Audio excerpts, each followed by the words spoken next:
I will sing unto Yahweh, for he has triumphed gloriously. Horse and rider hath he cast into the sea. Yah is my strength and song, and he is become my salvation.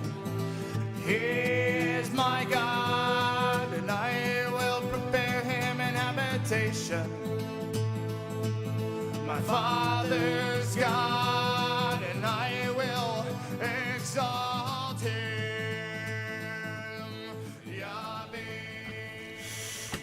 Hey, good day. Welcome to Line by Line Bible Studies. Boy, this seems extra hot today, and my headphones seem extra loud to me. All right.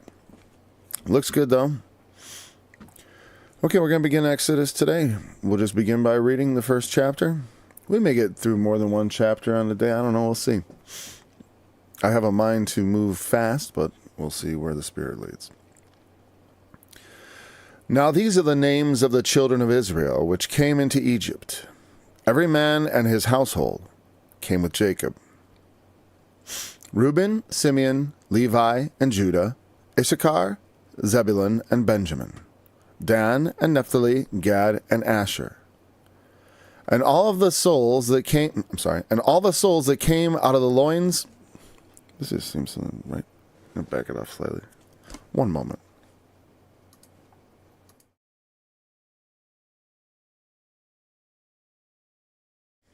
Yeah, I do a lot of work clearing my throat. I try to before I get here, but it doesn't always take. All right. And all the souls that came out of the loins of Jacob were 70 souls, for Joseph was in Egypt already. And Joseph died, and all his brethren, and all that generation. Okay, whatever. All that generation. And the children of Israel were fruitful, and increased abundantly, and multiplied, and waxed exceeding mighty. And the land was filled with them. Now there arose up a new king over Egypt, which knew not Joseph. And he said unto his people, Behold, the people of the children of Israel are more and mightier than we. Come on, let us deal wisely with them, lest they multiply, and it come to pass that when there falleth out any war, they join also unto our enemies, and fight against us, and so get them up out of the land.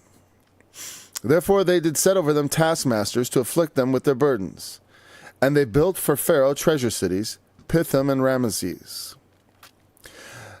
But the more they afflicted them, the more they multiplied and grew, and they were grieved because of the children of Israel. Hold on, I need that moment.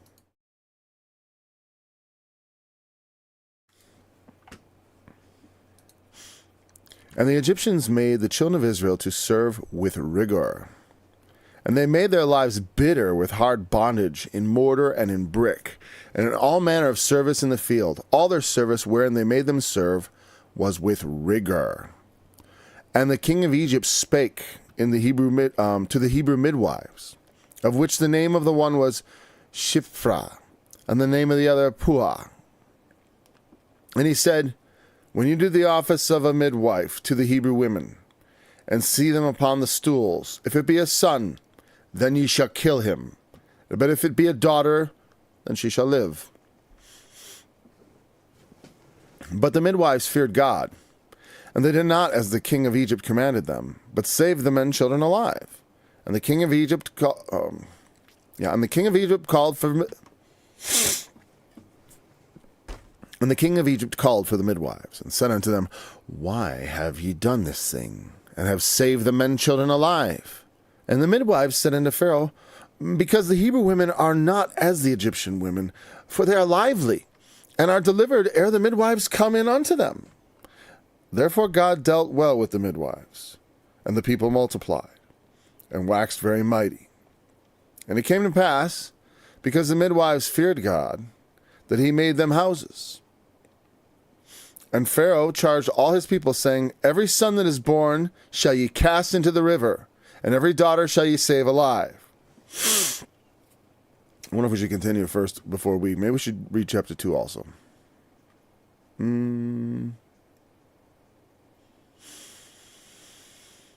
we'll just, if we get, let's cross that bridge when we come to it, I suppose. Well, I'm going to cross it right now because I want to keep reading. And there went a man of the house, we might break in the middle of this chapter. And there went a man of the house of Levi and took to wife a daughter of Levi. And the woman conceived and bare a son. And when she saw him, that he was a goodly child, she hid him 3 months. And when she could no longer hide him, she took for him an ark of bulrushes, and daubed it with slime and with pitch, and put the child therein. And she laid it in the flags by the river's brink. And his sister stood afar off, to wit what would be done to him. And the daughter of Pharaoh came down to wash herself at the river, and her maidens walked along by the river's side. And when she saw the ark among the flags, she sent her maid to fetch it. And when she had opened it, she saw the child. And behold, the babe wept. And she had compassion on him, and said, This is one of the Hebrews' children. Then said his sister to Pharaoh's daughter, Shall I go and call for a nurse of the Hebrew women, that she may nurse the child for thee?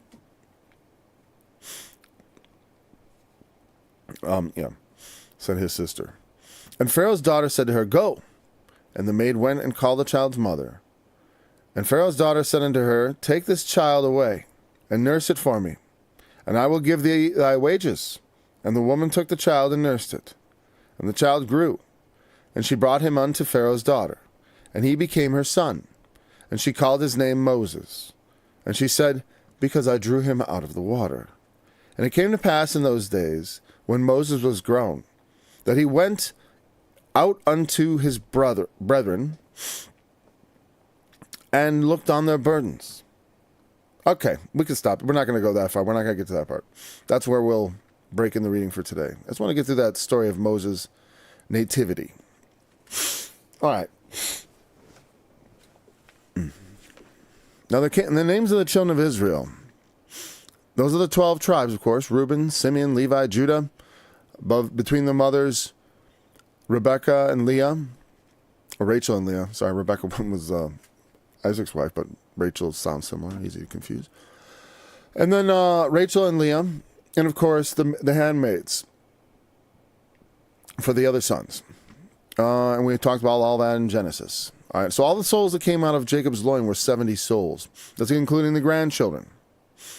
And I presume that does not include the wives. I don't know. Came out of the loins of Jacob were 70 souls. I believe that's got to be just including children and grandchildren, not the wives. So anyway, so they go down into Egypt. Joseph dies, all his brethren, all that generation. Just like every generation, they die. They don't, nobody lives happily ever after exactly. Not yet, I was thinking that, what was it? Yeah, there's a difference between always and forever. You know what I mean? Like when it says that the children of Israel were granted the land of Israel forever. That's a concept hard to even grasp. It's yours forever, but not now. At that point in time, it's like someday in the future. You're saying, "I'm going to give it to your children." Yeah, but he didn't, and forever I'm going to give it to your children also, but not at all times, not in all places, and not under any circumstances. Oh no! But to your children it shall go. But Jacob have I loved, Esau have I hated. Yes, it takes it from the natural seed, and even will take from the unnatural. Even will take Gentiles. That's the covenant under Jesus. Thank the Lord. All right. But they are fruitful and multiply. And this is a lot of time that's true when you have the Egyptians are a very ancient civilization. And at the time that Jesus is there, not Jesus, well, the time Jesus is there, yes.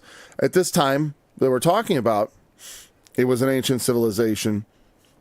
Some people think not, but it was definitely older than anything else around at the time. Well, I mean, I shouldn't say that, because basically all the civilizations at that time were, let's see, this is the late Bronze Age. There were many old civilizations that were falling actually at the time, after Joseph and all that. Through those times of famine and all that drought, there was a a period where civilization collapsed. And it cuts right through these times. Egypt remains, but it's an old civil. Think about like our country. As people become, and this happens all over the world, as people become more, decadent or sedentary, as they become less fighting and struggling to survive. People have observed that in countries where, like, why do they have such big families in poor countries where they can't afford them? Because they're a kind of resource in and of themselves. Children. So they have them. It is only when you have lots of money that you can aspire to limit your children so you can have fun for yourself. Enjoy your time at the amusement park before you die, like everyone will. That's one way to approach life, It's certainly I consider it highly risky. Because you may not obtain the pleasure you seek, and you may end your life sooner than you expect. There's no, that's why I invest in everlasting life, because everlasting life is the life that never ends, the everlasting heritage. I will inherit that place and every place. When he says he gives it to your children, they aspire to that little sliver. That's it. I will give this land to you. Okay, guys, you can have that spot. It's all right. I'm not going to be, if you all want to cram in there, right? Because it's more than that. It represents what the whole world becomes when the whole world looks to that as its capital with Christ as king. When the whole world is gathered under Christ, looking to Jerusalem, looking to Zion. That's the true inheritance. That's the true inheritance. And heritage. All right. The children of Israel are fruitful. It's good to be fruitful. Be fruitful and multiply, said the Lord. And from the time of Genesis. I certainly never shied away from having children, nor was it was not something I coveted. I had more in mind, not so much like to, when I got married, my thoughts were, I want to serve the Lord. And having a family interferes with that to some degree. Now, it also enhances that to another degree. I become a different kind of servant as a father, a husband, and a Lord in my own right. I become something else. Then if I was just single or I just a married man with no children, I'm a different creature. And I'm glad I went down that road. So the Lord used that to mold me. And he uses all kinds of things to mold us. Not everyone has to have children. It is not for everyone. But if you have them, it changes you, as everyone knows. And it's certainly a blessing to aspire to. But it's not the only blessing in the world. There's other ways the Lord can bless us. But we see throughout the scripture over and over, though, that the story of that child, Ruth, she had all her sons died, I'm sorry, it was the mother of Ruth. Was it Hannah? I think that may be her name. Oh, no, Naomi, right, and Ruth. Naomi's sons died, and her daughters-in-law, one returned to her people, and the other one stuck close by her, and that's where that's the line through, Obed, Jesse, David, I'm sorry. The line of the king. So now, when you have a decadent old society, they don't have as many children. That's as their wealth increases because of human nature, and it's not entirely. It is partially, I suppose, birth control, but also I think it is the wealth and the excesses of richness that often do make it. Being healthy is part of what helps a woman get pregnant. If she's not in good health, her body is probably going to reject the pregnancy. That's quite possible. You always hear they've got, some women have high blood pressure or like this, and it's a problem. I don't know all that. Like I said, I'm kind of looking forward to not being an active father anymore, but I'm glad having experienced all that. And I would do it again, of course, with joy. If that's what the Lord wanted me to do, to have another child, I'd step right into it. Though that is not my will. That would be against my will. But even so, so what? So what? That's fine. My will doesn't have to come into it. But it's also permissible to have a will. I like that about what the Lord Jesus demonstrated. because he had a will. Not as I will. Not as I will. You know? I mean, why would he willingly, like, of his own, like I want to get crucified? Well, it's more like, if you want this, Lord, I'll do it. He doesn't actually want to have that happen. Right? But it was necessary. He saw it for the glory to be unleashed, for the salvation to be wrought, for the love of mankind. So, and I don't think necessarily this means that I think they're increasing a lot and they're growing. Because otherwise it would be, if they were actually more and mightier than them, then how could the Egyptians put them down? But they see them as a threat. I mean, this population, they're different. There would be significant differences between Egyptians and the people from whom the Canaanites come. Not the Canaanites, though the Israelites come from, the Hebrews. There'd be some difference, enough for them to feel threatened, like that they were outsiders. And they may have had certain cultural differences also, because remember, one of the things they came in on the strength of was that they did things differently. They were shepherds. I believe they were shepherds, which the Egyptians held in abomination. So that kind of kept them out. I mean, so those people, so at the same time, they would be like, oh, okay, well, no one wants to be a shepherd in Egypt. You know, it's the work nobody wants to do because they think that's like scum of the earth. Maybe not morally, but, you know, it's like, such low prestige. In our society, we tend to value any kind of work. Like we tend to not. Though truthfully, I'd say our society tends to value work, and by society I mean the society of people I have to do with. I don't mean the society of people who think they're above us, in which case they don't value your work. You know what I mean? But I mean among people who work, it is it's considered honorable enough to work. If someone works here, works there, I don't look down at the guys who work at Walmart. I don't treat them like inferiors. I consider them fellow citizens. It's just some job they got, just because they don't have some other, maybe there's a reason. Maybe they used to have another job or something, whatever. It's quite all right. But for some people though, there are snobbish people who would be like, oh well, you're a. And I understand that. I feel it too, because it's like, I don't feel like I want to work at things like that, because when I was raised, my mom was always like, what do you want to be, a ditch digger? You want to be a ditch digger? Ditch digger, ditch digger. Ditch digger was about the worst thing you could ever be. Yeah.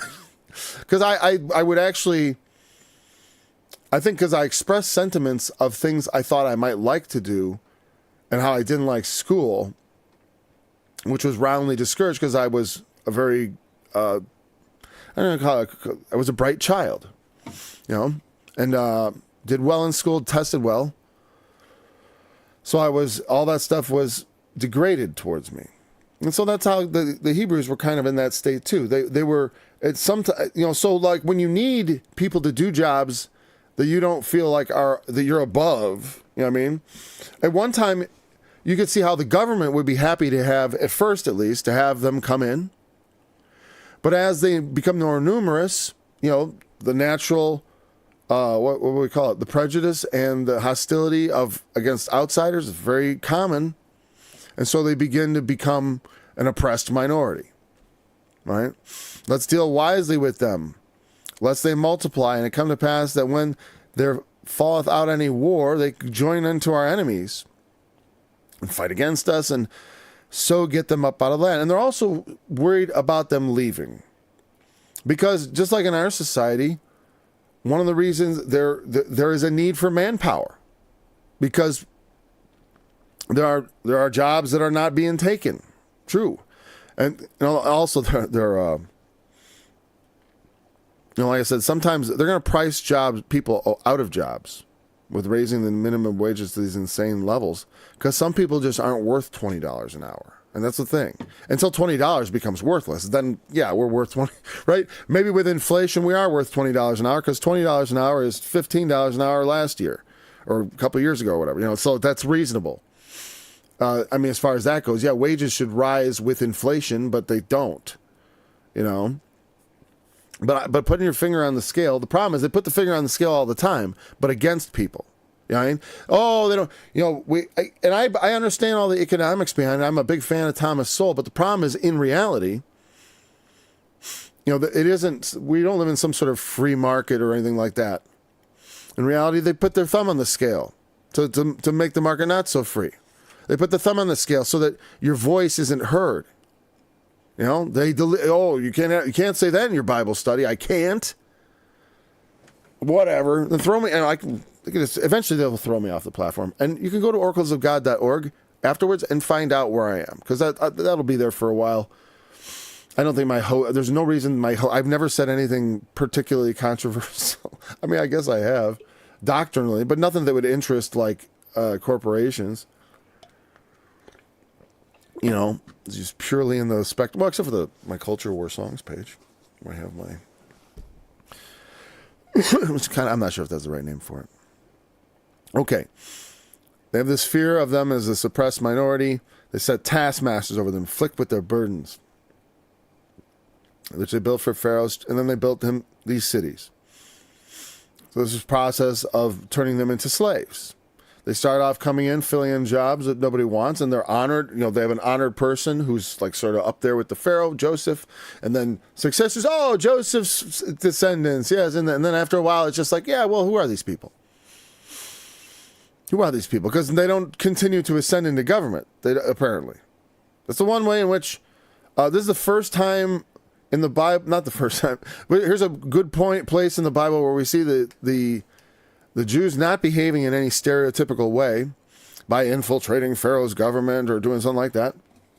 This is not something that always happens because, and it's curious because I don't know if they gave up on their literacy.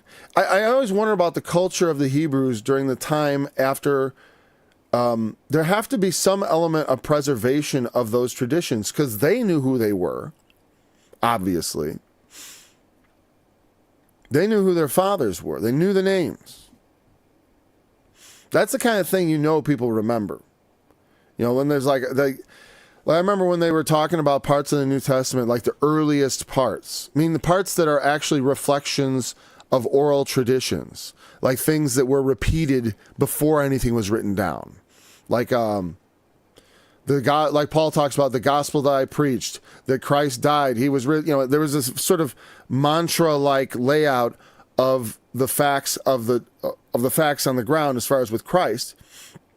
Born of a virgin, preach the gospel, etc. Those kind of things are very memorable. And so same thing with the patriarchs. That doesn't surprise me. They would remember that. They would know who they are. But I feel when we read Genesis that there is this sort of literacy that is with Abraham and Isaac and Jacob, because they seem literate, because Joseph goes right into becoming an upper level slave. He didn't have to be taught to read and write or anything like that. He immediately is into government type work, managing a household, as he managed things for his father. A lot of people don't, people understand that. I think always, for years, before there was public education, all literacy had to come from parents teaching their children to read, if it existed at all. And that's why I say these are literate people. At least they were, Abraham, Isaac, and Jacob, and the patriarchs. How much among the Israelites, as those families broaden out, those core values often diminish, and that is often the case. It's hard to keep a family together over the generations. Like my family, the family that seemed close when I was a child, the elders died. And then the next generation, they become elders of their own families and stuff, and have their own demands and obligations. It becomes harder and harder for that which once felt like a tight-knit group to hang together. And you think about when you go over the generations, and I forgot to check and count exactly how long it had been since that, but we'll look at that later. It's been some generations. We know that they have died. And so but the more they afflicted them, the more they multiplied and grew. And that's often the case. The harder you push, the harder things are for people. You think about in Palestine, in Israel, whatever you want to call it, doesn't matter. It's like in the land between the rivers, whatever, between the rivers and the sea, the land of the city of peace, Jerusalem. Make sure you have peace. But they multiply over there. The guy, like in Gaza, like I remember hearing commentators talk about like just how much more higher their birth rate is, and they're oppressed and they are limited, and they can't. There's limits on like the amount of they limit all kinds of creature comforts, all kinds of things that they don't allow into that country, even before the war. This is always they want to make them miserable, but that often does not. It just makes people kind of bind together, actually. It makes them feel, especially when you're doing it to a whole group of people, it makes them often, I mean, people can be broken, no doubt. But not at first.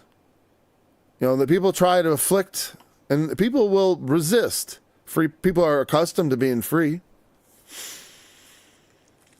And if they don't resist physically, they resist oftentimes by having more children, just because of the necessity of what it is. Like, because when you have because they help in a lot. You understand, when you're in a fight against nature, sometimes a couple of extra hands is really useful, especially as the kids start getting older. I mean, I'll tell you, that's why I always tell people, it's like after about 3 kids, once you get to the 4, 5, 6, 7, 8, it's kind of like you create this environment in which it's easy to raise kids because you have all this help from the older kids. It's easy to add kids in after you have the first couple, because one is, wow, I gotta take care of a child. Oh, it's such a responsibility, But then you get to 2 and you're like, oh, 2 kids. Whoa, this is now twice the responsibility. And then 3 kids. This is a lot of kids. And then when you get to 4, it's like it's still a lot of kids, but now the first kid is like 7 or something, or 8 maybe, and you're like, well, this one's starting to become useful. This one's starting to, and also like if you've done discipline, they're in good behavior. All right, but they were grieved because of the children of Israel, and the Egyptians made the children of Israel to serve with rigor. That indicates the harshness that they put upon them. Made their lives bitter with hard bondage and mortar and brick and in all manner of service in the field. All their service wherein they made them serve was with rigor. Yeah. What does that mean? I assume it means, violence, basically. Let's see. Perech. Harshness. Severity. Sure. Harshness, severity, austerity is another word for it, right? And that, because rigor, we think of rigor as a positive thing. Like, we'll be rigorous about this. It's kind of a neutral thing. It's like, I want to have a rigorous look at this. It sounds like we're going to be responsible, right? But if I say, what was the word they used? Severity. Yeah, there we go. I mean, it's harshness. You're being harsh. I want to harshly look at this. I'm going to severely, it's not the same as rigor in English anymore. Maybe it had a more strong connotation in the old days. So he gets on with this. He gets on with his abortion plan, right? But it's a bad plan. It's not a good idea as far as I'm concerned, because it's like, killing the boys is just going to really make the Hebrews unhappy and robbing them of their sons. But you leave all the women. The women are the ones who produce children. Yeah, I'm saying, like, more girls means kids, because they could take multiple wives and stuff. That's still permissible, just like divorce. Because I still consider it a form of missing the mark. That's not, as Jesus said, God made them male and female. He intended one man, one woman. That's as God intended it from the beginning. But sometimes, because of circumstances, like, well, could you take on this other woman? Could you, like, you saw how, like, sometimes guys got tricked into having 2 wives because it was a harsh world to live in with the fallen world and stuff. It's like, when someone was strong, a man was strong and of substance, yeah, sometimes he could take on many wives and produce many, many children, like Jacob produced 12. I mean, I had 8 with my one wife. She's the remarkable one on that front. But, because most women don't have that many. I mean, even the women who bear the patriarchs, each of them contributed no more than 4. Leah only had 4, or didn't she have a one more? Yeah. It was 6, whatever, something like that. Wait. How's it go? It goes, the first 4 are Leah's. Issachar, Zebulun, those are, they didn't put them in order.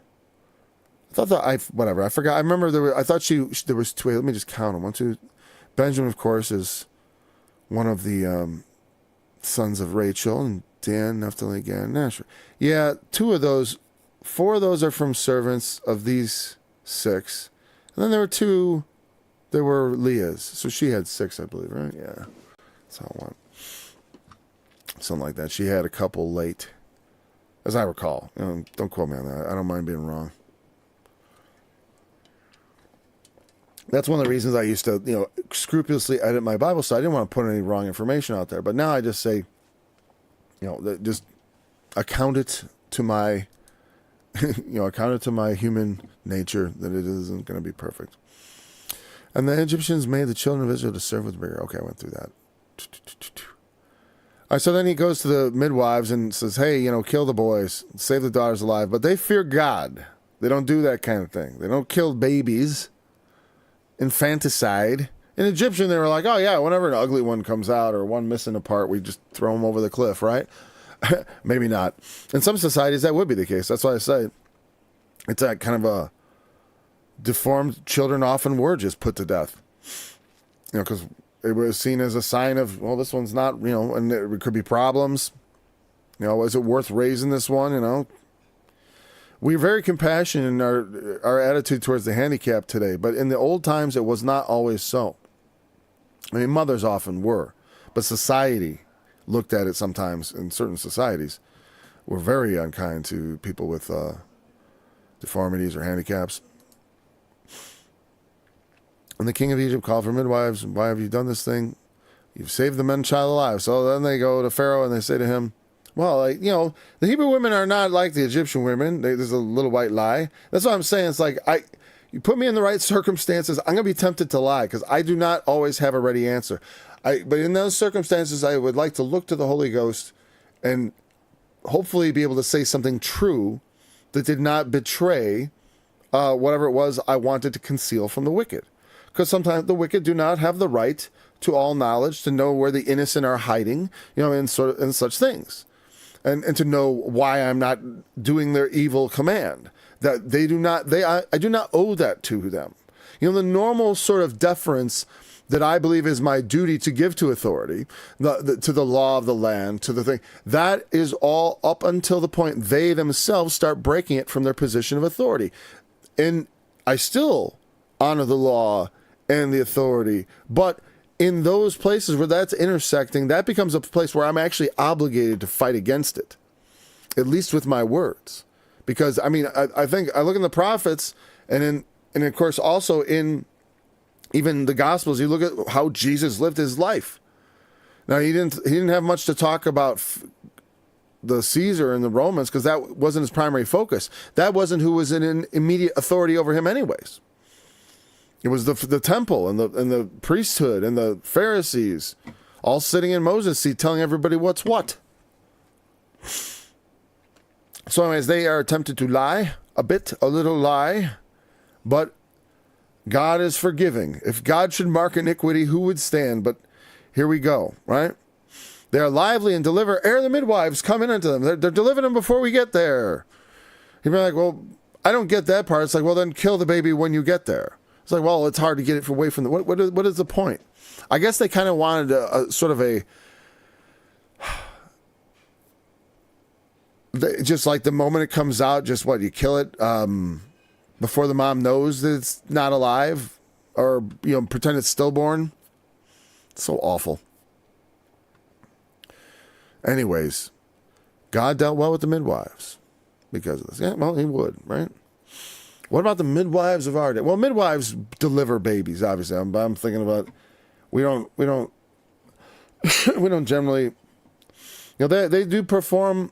They have all those, not all those. I know there are Hollywood portrayals of movies where there's like abortion, Sophie's Choice, and abortion is kind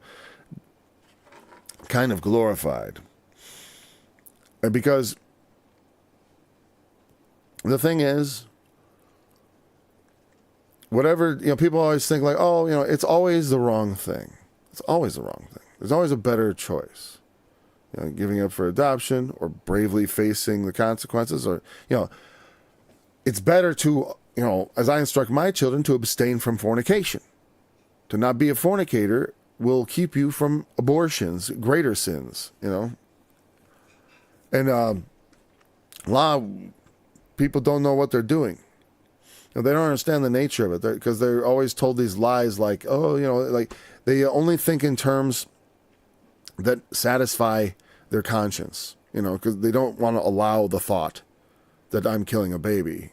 Or maybe they do. Some do. Some seem to glorify it and to revel in it. But that's, I think, a minority. Most people like to just, put it far from their mind. That it's actually a child.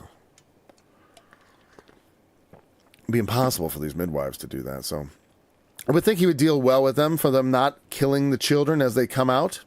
I should have read the next chapter. Oh, I did read it a bit so we can keep going. People multiplied and waxed very mighty. And it came to pass because the midwives feared God. But they would just be mighty in the sense of being a lot of people and strong through all their labor and stuff. That's another thing. You put people through hard labor, unless you put them on starvation rations, which shows there's none of that. Maybe, but they certainly are physically hard on them.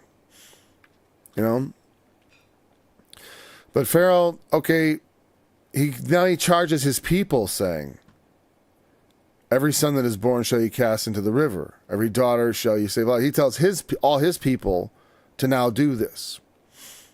I don't know to what degree that is carried out because it doesn't specify, but we can assume that to some degree, some people would go, they find a Hebrew boy, throw him in the river.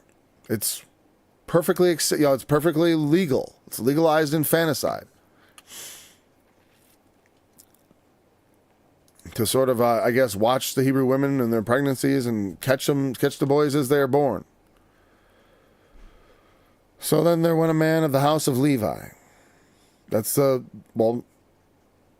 the sons of Jacob, there was Levi, right? He was Reuben, Simeon, Levi. He was the third born. And from his line came the priest. I was going to say, that's the priestly line, but we don't really know that yet because there's no priesthood. But she is of the house of Levi, and took to wife a daughter of Levi, and the woman conceived and bare a son. Again, the daughter of Levi, by this point, they're many generations removed. They're probably third cousins or whatever, though first and second cousin marriage was permissible, certainly in those societies. Anyways, and even in the time of Abraham, it was half-sister he married.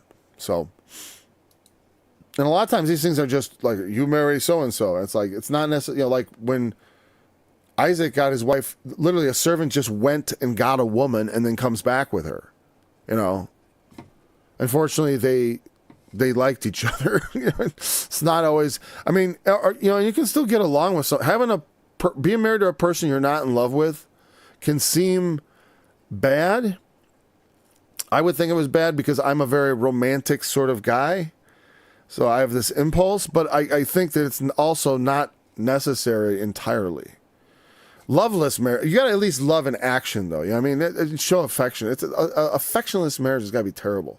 When you're married, you have to show each other affection and render each other due benevolence, as it says. That's the most important thing. If you're having proper, affection with respect and all that, it doesn't have to be like ooby booby, all kind. I don't know why I use the word booby. It was like all kinds of sappy, syrupy romance stuff, unless that's your thing, whatever.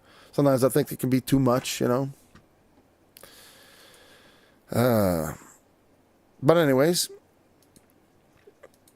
I mean, whatever. As far as everyone knows there's appropriate showing of affection and inappropriate. I think it should be easy to figure that out. When she could not hide him, so anyway, she conceives and bears a son. She sees that he's a good child. I suppose, and she had him 3 months. Whatever. She saw the baby, and once again, she couldn't get rid of him or do anything. I don't understand on some level, like when she saw that he was a good child, so if he was an ugly baby, would she have tossed him? No, of course not. But seeing that he was a goodly child, she hid him. And she could no longer hide him. She took him in this ark of bulrushes, a little boat, daubed it with slime with pitch so it wouldn't sink, and put the kid in it, and laid it in the flags by the river's bank, among the reeds. I think that flags is what I believe that refers to. I didn't really want to sweat it too much, but I'm going to look at it real quick. Flags, there it is, and it is reeds or rushes. Yes, sir. I'm not going to bring it up on screen, not worth it. And daubed with slime and pitch, put the child in it, hid it, and then his sister, who was Miriam, we don't know that yet, but that's Miriam, she stands afar off to watching what's going to happen to Moses. She's always looking out for him. And then so Pharaoh's own daughter now comes down to wash herself in the river, and her maidens are walking with her, and they're walking, young lady. The placing of this basket, they don't mention it, but I got to think there was some thought put into where they exactly put this, because they seem very ready. I guess this is that infiltration moment. This is the most stereotypical thing, right? Where Moses goes in and he starts becoming into Pharaoh's house again. But they did it in this sort of subterfuge way, sneaking their baby in. I had no respect for that kind of stuff, but I do think it's funny to observe it. Because I'm like, why are they saying that's bad? That's part of why Jacob's a heel catcher. He's they still have some of those characteristics. I don't see why it's such a, there's things that are, things can be, how do I start playing with a flashlight? There are characteristics present in many ethnicities that can be both a blessing and a handicap. Like I remember one guy telling me that one of the things that sometimes black guys suffer from is a little harder with the impulse control. But that also means they're going to be quicker to jump in and do something good. You know what I mean? So it's like there's a positive side of that. We got to learn to get a hold of what our nature is. If we are crafty, we got to be careful we don't use that for evil, right? I mean, that's as simple as that. Yeah, it's like I have qualities that could lead me to sin, but also can be used for the Lord. And that's what you want to turn it to. So it's like those stereotypes aren't anything. A lot of it's true. That's why they exist. But it's you got to find the part that is actually part of the gift of God. That's what I was trying to look at as each family and race and group being kind of particular a little bit, because different people come from different places and we're all a little different, but we're more alike than we are. I think the similarities are greater than the differences between all of us. That's the truth. That's why there's really neither Jew nor Greek, nor bond nor free, nor male nor female in Christ, because the value of each and every one of us is really the same. We are made in God's image. And then we should regard one another in that way as we would like to be regarded, And of course, in the time of Egypt, it's not like that. The Hebrew children. So the Pharaoh, she comes down and washes herself at the river. She sees the baby, and the baby cries. And she has compassion on him. This is one of the Hebrews' children. She knows about the rule: throw him in the water. But it's funny. It's his own daughter, right? It's his own daughter. The best laid plans of mice and men oft go astray, don't they, Pharaoh? His plan to destroy the Hebrews is planting the seeds of his own successor's destruction, because I don't believe this is the same Pharaoh that is going to be the one of the Exodus, of the actual Exodusing, I should say. This is the Pharaoh of his youth. But his sister, the Pharaoh's daughter, now she's nearby, so she, Johnny on the spot, she just hops into the scene, right? Oh, by coincidence, hey, would you like to shall I call you a Hebrew nurse to nurse the child for you? She didn't even say she wanted it yet, but she's already jumping in there with the suggestion. Very wise, very shrewd. And if the Jews are shrewd, God bless them for it, I don't criticize them for that. But except for when they use it for evil, like all things. When you use your gifts for evil, the Lord is not pleased. He gave you that shrewdness because it pleases him. That there's a goodness in being wise like that. And especially when you're struggling against an evil foe, it's not so bad to be a little crafty.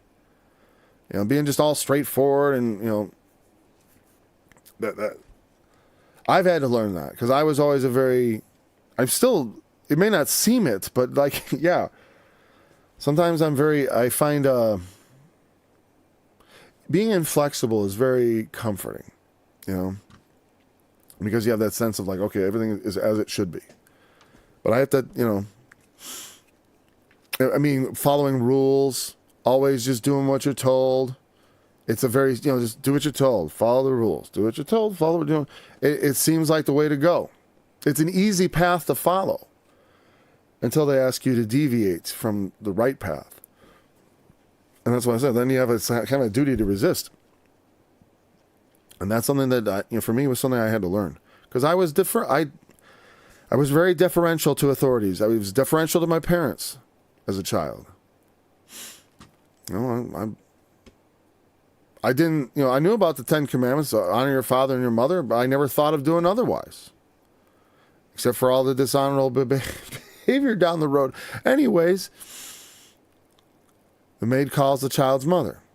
The maid being the sister of Moses, being the young maid, So she arranges to have her own mother nurse her own child. Not, the mother of Moses becomes Moses' nurse. But of course, when he's done being nursed, that's a comfort. But then as a small child, he's taken away and goes to live in Pharaoh's house and is raised as an Egyptian. Nurse it for me, and I will give thee thy wages. She's going to get paid to nurse her own baby. Wow. I wish I could get that from my wife from all the years she was nursing babies, right? Well, I think it's like, again, that's my responsibility, but I'm sort of kidding. The woman took the child and nursed it, and the child grew, and she brought him unto Pharaoh's daughter, and he became her son. And she named his name Moses, the Egyptian name, Tutmosis. It does sound like Moses. I know that's not the same thing, but like when I think of Egyptian names, Moses sounds Egyptian to me. Though I think they say it differently, right? Though I don't know that we pronounce any Egyptian words properly, right? I'm sure we're butchering all of them. Oh, King Tut, right? I'm sure that's what they call him every day, right?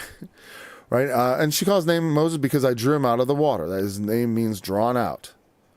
He was drawn from the water, and she called him Moses. And it came to pass in those days.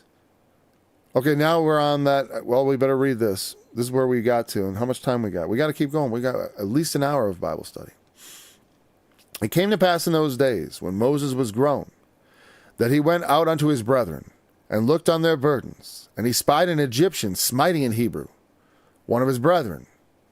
And he looked this way and that way, and when he saw that there was no man, he slew the Egyptian, and hid him in the sand.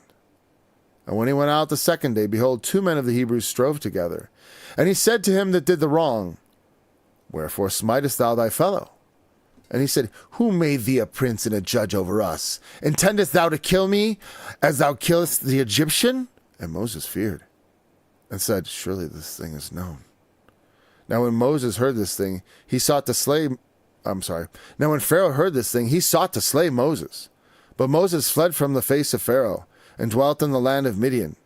And he sat down by a well. Now the priest of Midian had 7 daughters, and they came and drew water, and filled the troughs to water their father's flock. And the shepherds came and drove them away. But Moses stood up and helped them, and watered their flock. And when they came to rule their father, he said, How is it that ye are come so soon today? When they came to rule their father, okay. And they said, An Egyptian delivered us out of the hand of the shepherds, and also drew water enough for us, and watered the flock. And he said unto his daughters, And where is he? Why is it that ye have left the man? Call him, that he may eat bread. And Moses was content to dwell with the man. And he gave Moses Zipporah, his daughter. And she bare him a son, and called his name Gershom. For he said, I have been a stranger in a strange land. Which is going to be the meaning of that name. And we can look into those meanings perhaps, but if we have any time at the end of the study. But let's look at this. So now we come to the inside. I should have read it to the... Next time I probably will. Maybe we'll read 2 chapters at a time. Certainly as we go through quickly, it will slow down. But the narrative portions, these are fairly easy to follow. I'll try to embellish them with interesting things and truths. But we'll go through it and try to stick close to the text. That way we move quickly. All right. 2 men of the Hebrews, they're fighting. Look at Moses' character is interesting. I also interesting is the compactness of the story. It's interesting. Exodus is this big book, but really, with 50 chapters, we think of it, but it's like this tiny little and really, everything is just condensed. The story is so tightly packed. Like, of Moses' upbringing, we can only make assumptions. We can only make suppositions based on assumptions.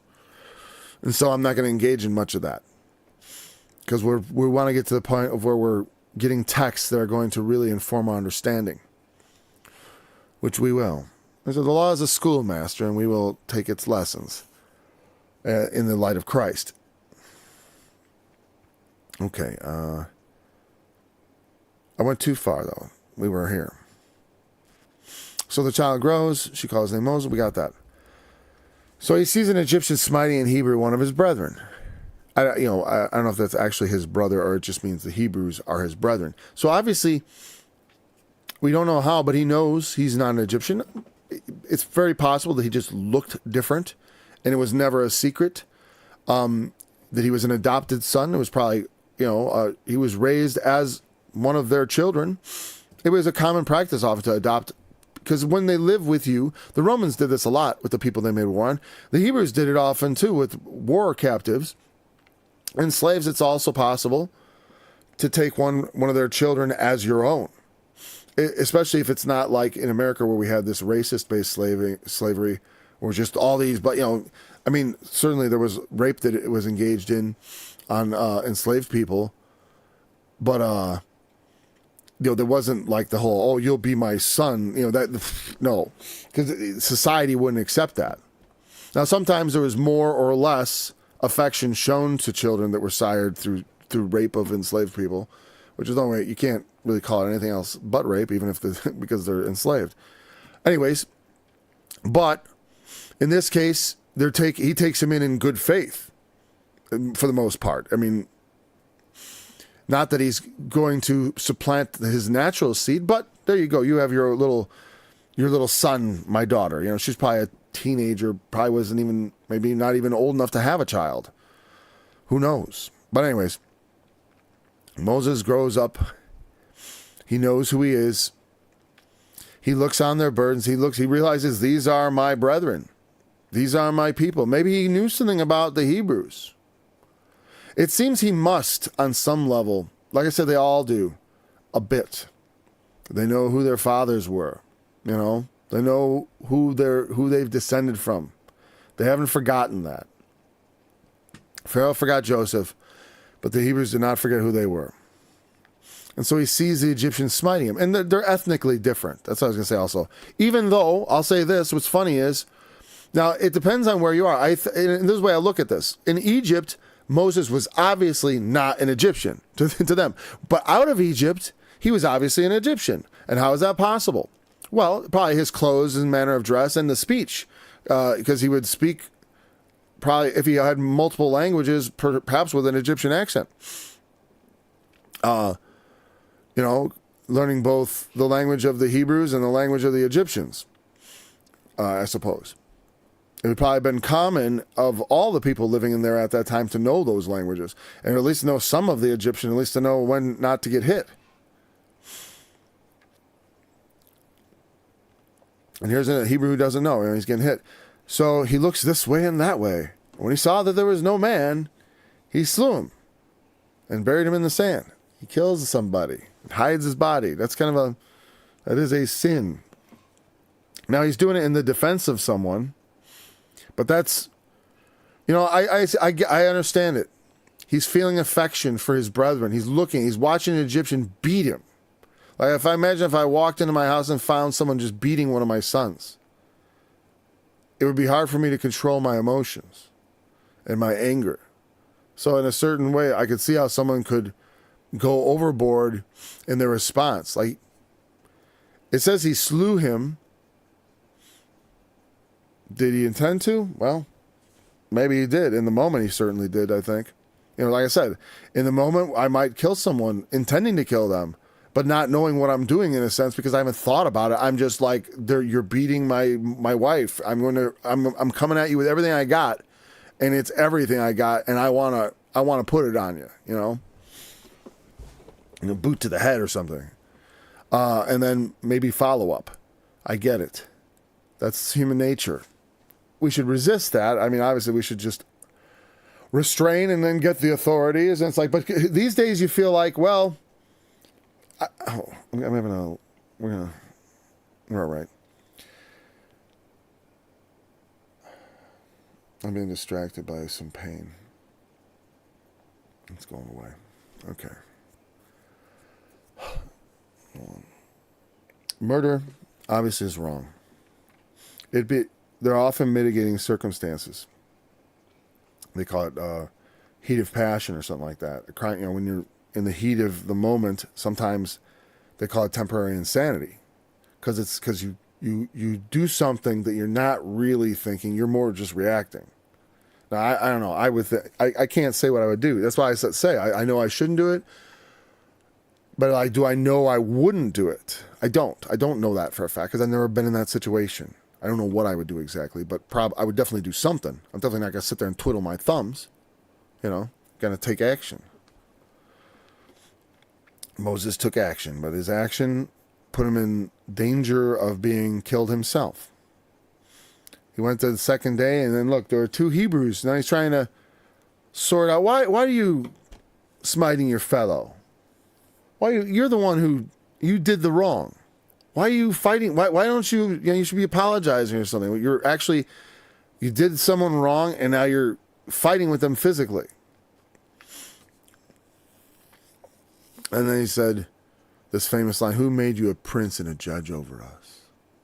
Intendest thou to kill me, as thou killest the Egyptian?" And it's funny because he is sort of acting like a judge and a prince. He is sort of a prince of Egypt, like the movie, right?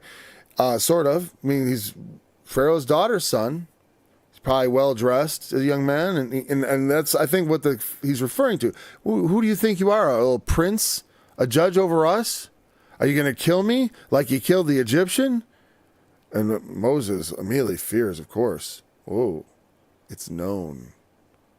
Surely, I mean, the guy he saved, told somebody. And it may not have been malicious or tattletaling, but like, hey, yeah, Moses, the Egyptian was beating the snot out of me. And then he came and he saved me, but he killed the Egyptian and hit him in the sand. Yeah, so he got out. And so he had to go into hiding. He leaves Egypt. He has his own exodus. He flees because Pharaoh wants to kill him. And he flees from the face of, and dwells in the land of Midian. Now, I think that's generally considered to be the land like in the northern Arabia, between Israel, kind of like in the Jordan area, I believe. It's not so in the south, though. Right? Maybe the Negev.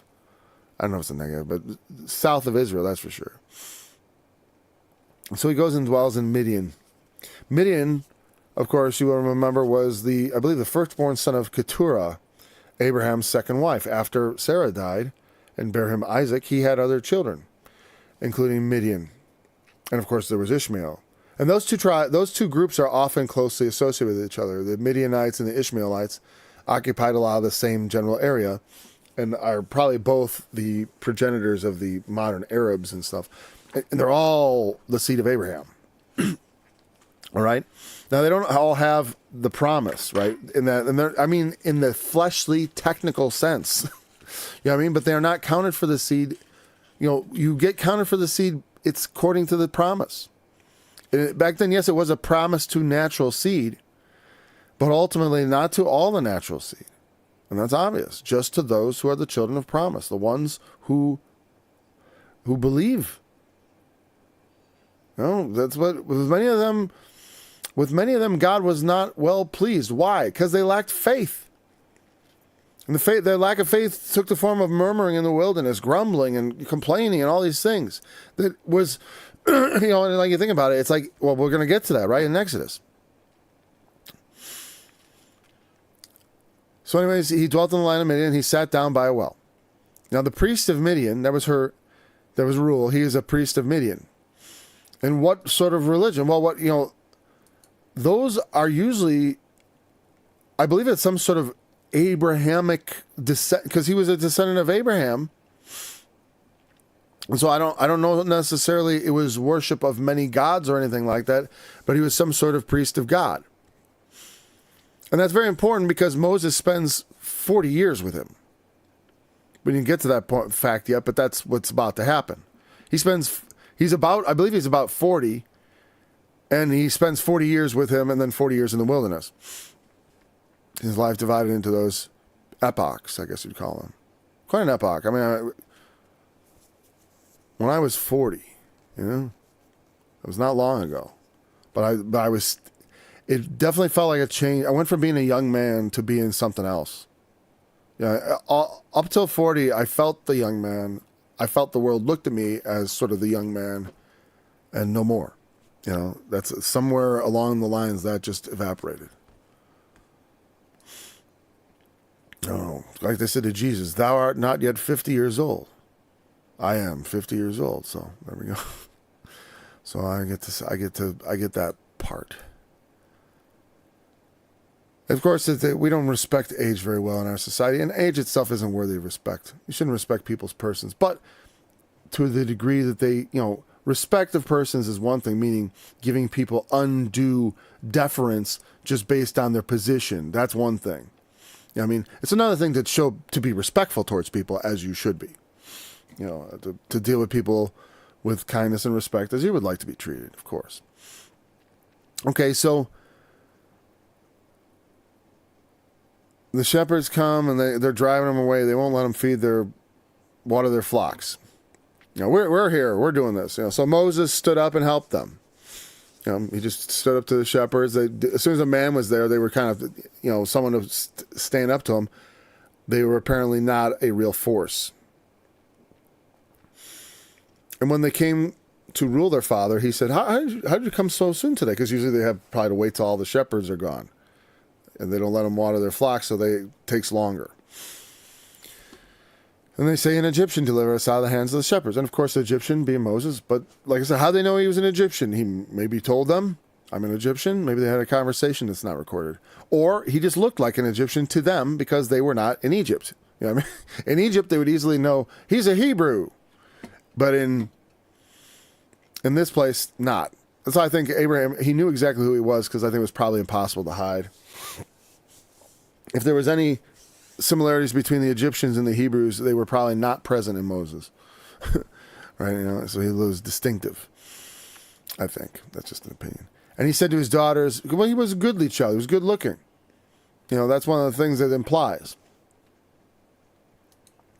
And he said to his daughters, and where is he? And why is it that ye have left the man? Call him, that he may bread. Bring him here to eat, man. Invite him. Don't you know how to do the customary be gracious to guests thing when someone assists you like that?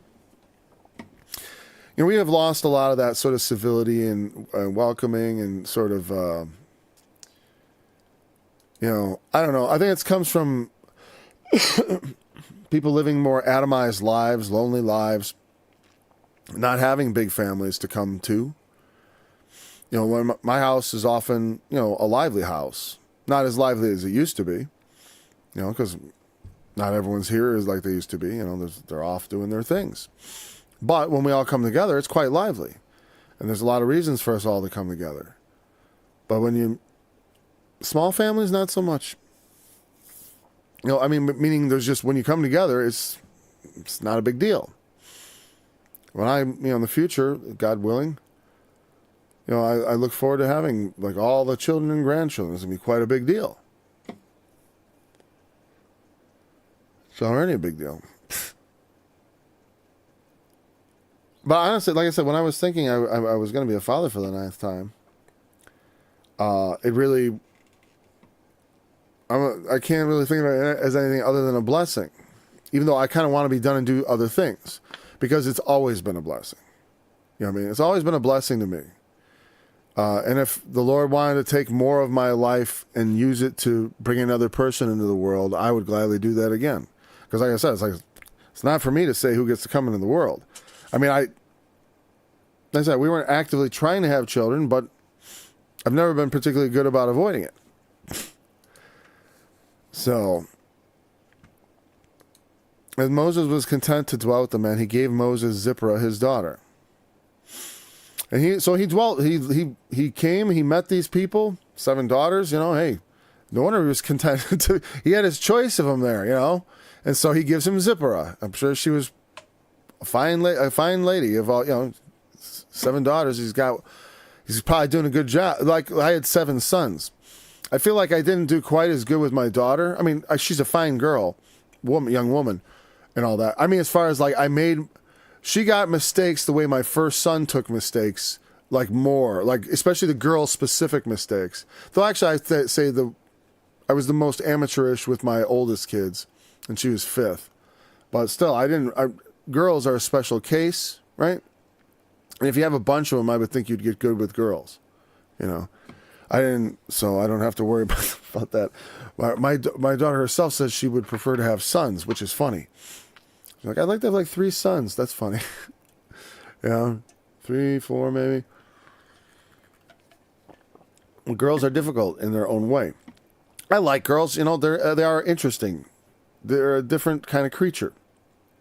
And particular to my wife, because it's like, women are complicated. For a man, it's like one woman is enough. Just like the George Washington said about the presidency. 2 terms is enough for any man, and 1 wife is enough for any man. That's how God intended it from the beginning, but it's not always so. Moses' wife, Zipporah, and so, my elbow on the table now. It just hurts being there. So she bears him a son named Gershom, which specifically means what? Let's just look at it. I'm glad we got 2 chapters there. That's a nice start. Because I don't want this to take 50, like 100 studies. Well, like I said, we're going to slow down at some point. I don't know how many studies it's going to take, but we will go through those laws and think about them. Talk about them. I'm looking forward to doing that. Oh, where am I? I'm looking for Zipporah, Gershom. What does Zipporah mean, huh? Let's find out. Zipporah, bird. And Gershom? This is 3 Israelites. Let's see what it doesn't always give you the meaning in the quick definition. Definition 3 Israelites. No. The name of... Even Strong doesn't want to delve into it. Son of Moses, son of Levi. Oh, Levi also has a son named Gershom. So it's kind of a family name. All right, whatever. And Phinehas also has that's a later Phinehas. Okay, whatever. And I'm like endless genealogies. They're just... Whatever. Here's Gershom, the son of Moses. It means, what did they say? I have been a stranger in a strange land. Something like stranger or something like that. But not... I don't know why it doesn't say that it means. Okay, but whatever. And it came to pass in the process of time that the king of Egypt died. That's the Pharaoh. And the children of Israel sighed by reason of the bondage, and they cried, and their cry came up unto God by reason of the bondage. And God heard their groaning, and God remembered his covenant with Abraham, with Isaac, and with Jacob. And he looked upon the children of Israel, and God had respect unto them. They sighed, they cried, and their cry came up to God. And like I said, it's not quite saying they cried out to Yahweh. And it's weird, because I feel like there should be some sort of knowledge, because there was this sort of promise to Abraham. It's possible that they'd forgotten about it. But like I said, it's hard for me to imagine. I mean, not hard for me to imagine, but the way the Bible feels as I go through it does not feel like Moses had Genesis dictated to him from a divine source, but rather it was an existing tradition that either he wrote down or had parts of already. They're called the books of Moses, and I don't dispute that he probably, like that was something that Moses, a lot of people think it was actually Babylon, but I don't see how that's possible. How could Amos talk so much about the facts of the books of Moses? There was that, it was all just oral tradition that just magically appeared in Babylon, like something that took centuries to actually produce. I don't think so. It just doesn't make sense. The Bible takes a long time. The Bible, unlike a lot of things, it went through an evolutionary process. It grew. It was divinely inspired and revealed over time. You know, there were punctuated points, like in the time of the New Testament when a lot of stuff came out. But the Old Testament, like you look at the books of the Kings, did someone just sit down and write it all down afterwards? Or was there some sort of record? Again, I look at Abraham, Isaac, and Jacob, and I see a kind of a literacy. They came from the area of Ur, which was an educated, a writing. At that time, there was writing in that part of the world. So it's like, why not? They would have been some of those literate people. Why did I jump down here? What happened? Oh, I'm in something else. That's right. All right. So that's going to be what inspires the next part. He hears their suffering. He hears their groaning. Their cry comes up to God by reason of their bondage. God hears the cries of the captive. That's why it's funny because I was talking to someone about the things going on in Gaza, the suffering going on there, and the cries going out of the people.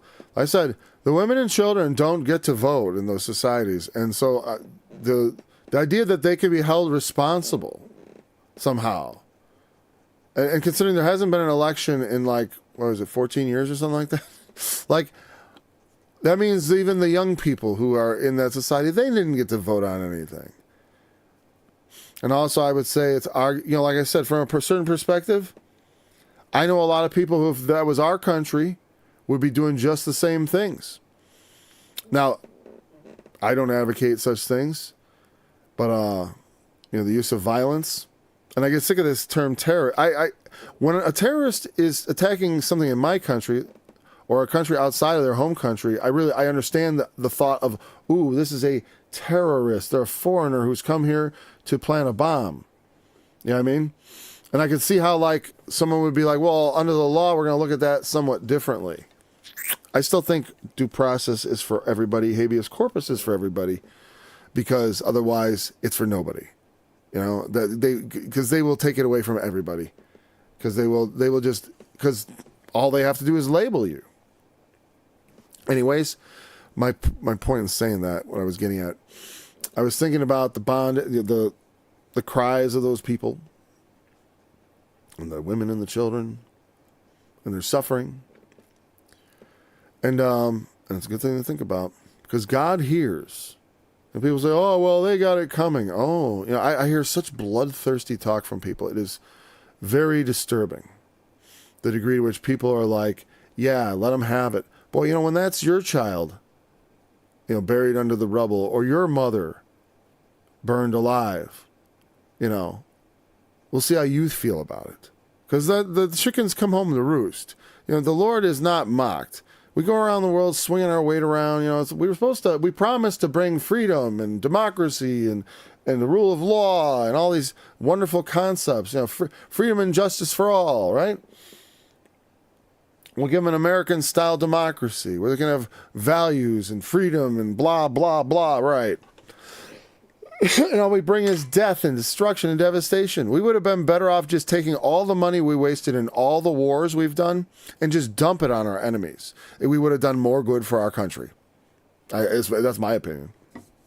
Take all that money and just in big bags and dump it over China and North Korea. Just do it. It would have been more effective. I mean, literally, I just think that we are totally doing things that are destructive to our nation and to the world, and are making the future darker and darker. I'm glad to see that there is this hesitation. Even Israel is afraid. They haven't lashed out immediately again, because if they do, I believe Iran, they will respond in seconds, and every military target in Israel will be obliterated. Anything that's not already in the air ain't going to be left. Do you understand how much they really have over there? And the fact that, they say 1% of the things got through. No, that's not right. They lumped everything together. That's 1% includes also the distractions and the flak. What percentage of cruise missiles that entered Israeli airspace hit their target? And that percentage is about 10. About 10%. Of their old missiles. Yeah. So I hope they took that. I hope they took that wisely and intelligently and said, you know what? We want to choose the path of peace. Maybe let's try a cyber attack a few months from now. Yeah, I think maybe you should wait on that cyber attack too. Yeah. Don't make them mad. They can obliterate you. And you think God will stop them? Oh, I mean, because they're not. I don't think they're going to obliterate. I don't think they touch the population because they want to appear to be the good guys. You know, we lie about it and say we are the good guys as we do bad things, but I stopped believing that. Sorry, I wish I could. I still think we are, but I mean, our government is doing evil. It has been for some time, and it always has done evil. You know what I mean, in our name, but not in at all times and in all ways. You know what I mean? And that's true today, but in the ways that it is, we have to be. The reason I say that on this occasion is because when people are oppressed, yeah, God remembers his covenant with Abraham, Isaac, and Jacob. Yes, they are special. But he is God of all people. And I know from the prophets, such as Jonah, he cares about people that don't know him too. When he went to Nineveh, he sent Jonah to Nineveh. Why? Were they people he'd promised anything? No. They were just people that didn't know any better. So he sent a prophet with them to tell them to repent. Eventually even sent them Jesus, because that's a Christian nation right there. The Assyrians are an ethnicity. They don't really have a nation. But they are still sort of a nation unto themselves. They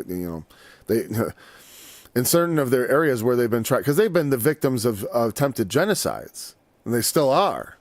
You know, because a lot of the Arab countries kind of don't want the Assyrians, and they were never very popular, just because of they were they're the good old skin you alive people. They perfected the art of flaying, the good old Assyrians. But even such as they, right? God didn't say, "Oh, they're so awful, we got to obliterate them." They're never. No, you could. Sometimes that's the case, but only God gets to say that. Yeah, Amalek. God. But there's only one Amalek. They're all the seed of Amalek. These are the seed. No. Well, be careful. What was it about Amalek that made him Amalek? Because I tell you, godless Israel don't represent what God made Israel to be and why he named them Israel. It's not. They're the seed, all right, of something. Like Jesus said, I know you're of your father, the devil. The lusts of your father you will do. I don't mean the Jewish people ethnically. I mean those people who yield themselves to evil, to do evil and to work it in this world, especially when they're in positions of power, especially in the positions of power. Yeah, when I look at the activities, what they do in the name of, they don't believe in the Bible, but boy, they believe in that promise that they own the land and that they have the right to take it by force. Like I say, you don't get to just selectively choose the scriptures like that and say, well, they're prophecy fulfilled. And it's weird to me that so many Christians will go along with that in their anxiousness to sort of be part of this great thing. It's a grave error. The children of Israel, whatever, the children, the Jews, the Jewish people, the ethnic Jews, scattered all over the world, God still, those of them who turn to him, he loves them, and I know he loves them because he made them turn to him, and I pray that he will also reveal Jesus to them so that they could come into Christ and have the assurance of everlasting life. Because there is no promise of everlasting life in the Old Testament. Well, there is sort of like that. Yeah, there's but it's not given in the form of a promise. It's given in a hopeful way. Like in the Psalms, we talk, you will raise me up. Forget me not in that place, that don't praise you, Lord. From the depths I cried. There's this hope of resurrection, yes. But there's no place where God really specifically promises it like the way he promised Abraham to make him father of many nations. Not in the Old Testament, I mean. In the New Testament, we have explicit promises, very explicit. And that's notable. It's one of the most explicit things in the New Testament.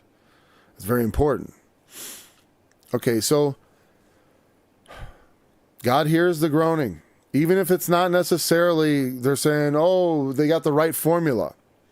He knows about the suffering of people and does indeed care. He marks it. He does mark iniquity. He won't for those who reconcile themselves to him, through the blood of Jesus, which is the acceptable means that he has wrought in the world. Though prior to that, he, through grace, accepted sacrifices that were, shadows of what was to come, which was Christ. So, but I always say that still is a grace mentality. I don't see how, because God doesn't have to accept your sacrifice. We've seen that from the beginning. The idea that, that there ever was like a legalistic way to earn salvation, like the dispensationalists teach, that's how the Old Testament works. Wrong. There's no salvation by works in the Old Testament either that I can find. You find any salvation by works in the Old Testament? No, because there's not even a promise. It's like, hey, hope in me, trust in me. That's about it. See you later. Not going to tell you all the details of what you're hoping in exactly. What do you mean? Oh, well, just trust me, guys. Trust me. Do what I say and trust me. And along comes Jesus. They never knew his name, but what they did in faith and hope is recognized. Most scholars, I think, understand and believe that, right? That the Old Testament, that's how they were saved. Because of their faith. By faith, Abraham, by faith, Sarah from Hebrews, right? All those things they did by faith. Because that is always what God looks for. It is the sign of his grace and mercy. That our eyes are open, that we should have faith. Because why wouldn't you have faith in God? He's the most, if you knew for sure God existed, of course you'd put your faith in him, because of course. You have to, I must trust God. But if you don't know he's real, and to the degree that you have any uncertainty, because even though I talk about my wonderful experience when I received the Holy Spirit, but that doesn't mean I still don't encounter uncertainty. In a different kind of degree, not uncertainty of does God really exist, but where I'm not like fully cognizant of his existence, where you become unaware. It's different to be focused on the Lord and aware of the Lord and conscious of his presence than it is to just to know and acknowledge it as a fact. Like I like encountering God once made me believe forever that, yeah, God is real. But also it taught me that I don't know what I'm talking about. I don't know him. I don't know God like I should know him. And I need to remedy that. I need to be better. And I've tried to get better and try to know him better. And I think I have. And that's so important, that we continually seek him, that we continually cry out to him. If he remembers his covenant with the Jews who were not even arguably calling to him, and I know they weren't called Jews at this time, it's all right. But sorry, I keep getting distracted by these pains, and we're wrapping it up. We're done. Oh, I went an hour and 23 minutes. That's fine. So I like going a little extra. I'm glad I saved a lot of the not fluff, but we'll call it the padding for the end. It was not meant as padding, but current events and stuff like that. If we want God to have respect unto us, it's not necessarily something that, what does that mean, by the way? I just had respect unto the children of Israel. To know. He knew them. Oh, yes. That's a very interesting way to express that. It's the Hebrew word yada, which is funny, right? Why is it funny? Come on. Yada. Yada, yada, yada. I know. I believe that's what that means. I didn't know that before, but I think I do now. Yada. To know. Where is it? Where's my brow? Why is that? Okay, now it wasn't showing up. Yada. To know. I'm only showing you that because that's funny.